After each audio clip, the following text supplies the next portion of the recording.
Okay, this exercise is the dumbbell curl. And again, probably very, very popular to most guys, that, the barbell curl, and the bench press. So this exercise works on your biceps and works on your forearms kind of being your secondary muscle group. You'll notice that if you watch the video on how to do hammer curls actually work on a lot more forearms than this exercise does. This one focuses more on biceps. That's kind of the major difference. Secondary muscles is probably going to be a little bit of your shoulders and a little bit of your traps. But if you do this exercise right, you probably won't feel it there too much. Okay, let's get started. So you can do this exercise standing or seated. We'll start off seated. So again, you want to make sure that you sit on the edge of the seat, knees together, feet together. Reason why, so this way you have room to curl forward. Okay, let's go ahead and do some curls. Good. And you'll notice how it's slow and controlled, so you can really contract that muscle and you can really squeeze it on the top. And you'll notice the difference how straight his hand, his elbow, and his shoulders are. And you can do this exercise with both arms too.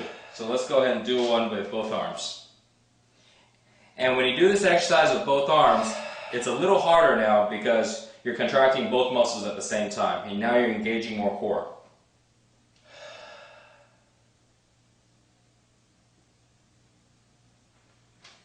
And let's go ahead and do this standing up. What you want to do is you want to keep your feet pretty close. The closer you stand your feet, guys, the more core you engage. And let's go ahead and do the same. And you'll notice the way Dan does his curls, he actually leaves his arms totally open. And what that does is that actually works more on the bicep and less on the forearms.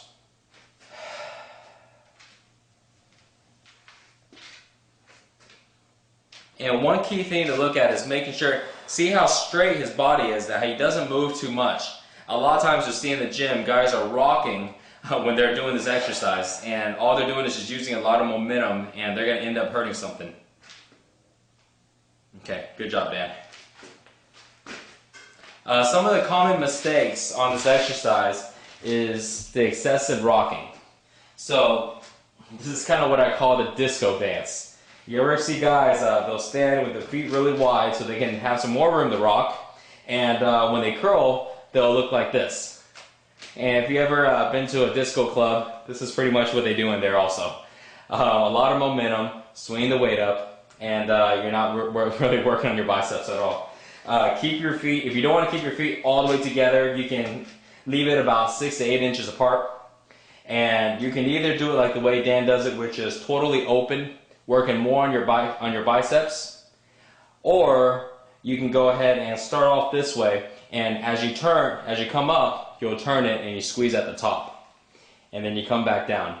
Now, some of the tips on how to do this to really feel your biceps is when you come up right here and turn, you want to go ahead and get your pinky and really get your pinky up as high as possible. What happens is this extra little bit right here really engages a lot more on that bicep, and it kind of gives it that extra range. So when you're doing it, you come up, you're going to turn just a little bit there, and turning it just a little bit there, versus a regular form to where you just come to here. So that extra little bit is going to help a lot and really bring in the fullness of the biceps and definition. Something else you also want to look at is when you're curling, you want to keep your chest out, you want to keep your elbows tucked in. A lot of guys are going to keep their elbows too high up, and they'll probably tell you because this way they can work their bicep, but it's totally not true. If you keep your elbows tucked in to the side, you'll be able to stretch your biceps all the way up. The moment that you get to here and you realize you have to move your elbows to come up any further, that's when you're going too high. So you come up as far as you can to where your elbows is still stationed to your side. Okay, so anything you want to add to that, Dan? So one thing which I've seen trainers do in the past just because, you know, the bad form on these curls are so common, is to have their guys stand up against the wall as they do the curls. Would you recommend that, or would you not recommend that? That's actually a good idea. But if you feel like you're rocking a lot and you can't stop yourself from rocking, sometimes it's one of those things where it's really just a habit for somebody. If they've been rocking for a few years, you tell them to stay still, they can't stay still. You can actually go ahead and stand with your back against the wall, so this way you just keep your back touching the wall the whole time, and it really go ahead and isolate your biceps. But if you don't have that problem, you know, just go ahead and just stand regular, or just sit on the bench. Okay, great. And for a guy first starting off, is there one form you would recommend over the other, just for the beginner, starting like this, or with the open? Actually, I would start off with the dumbbells this way in the front. So starting off like this, and then just doing a twist. The reason why is because it's a little easier starting off this way versus this way. It's a little tougher. And you'll see that when you go ahead and hold it this way and then you twist it up, you'll actually get some forearm development. And that's actually how I got my forearms to be so vascular, because I used to go very, very heavy on these, and I actually still do. But I always hold it like this, and I twist it right here. So from right here to right here is actually a lot of forearms. So it's kind of that extra you get, you know, all in one exercise. You get the forearm workout and you get the bicep workout. But for y'all guys watching, if you want to go ahead and actually isolate your biceps more, I would recommend doing it the way Dan did it at first, with your arms open like this. So you don't use up bicep, and it's just really all, you don't use your forearms, and it's just all biceps the total way. Okay. And one other thing that I've seen guys doing is, rather than sitting at the edge of a bench like this, they'll sit on an incline bench or a captain's chair. Is that something you'd recommend, or would you avoid that? That's actually another technique to kind of isolate your biceps. Yeah. If you sit on a bench and you're kind of at an incline, what that does is that allows you not to rock at all. So let me kind of give you all guys an example. So when you're sitting on a bench, let me go and turn this around here.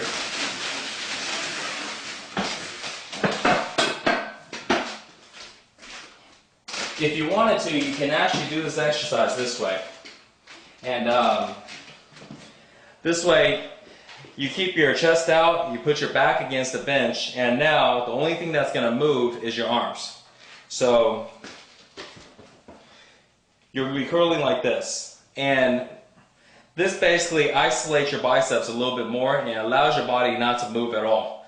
But it's not really necessary all the time.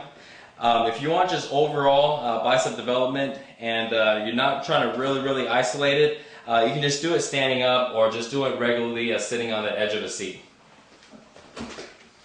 Great. Okay, so that's it for the dumbbell curls.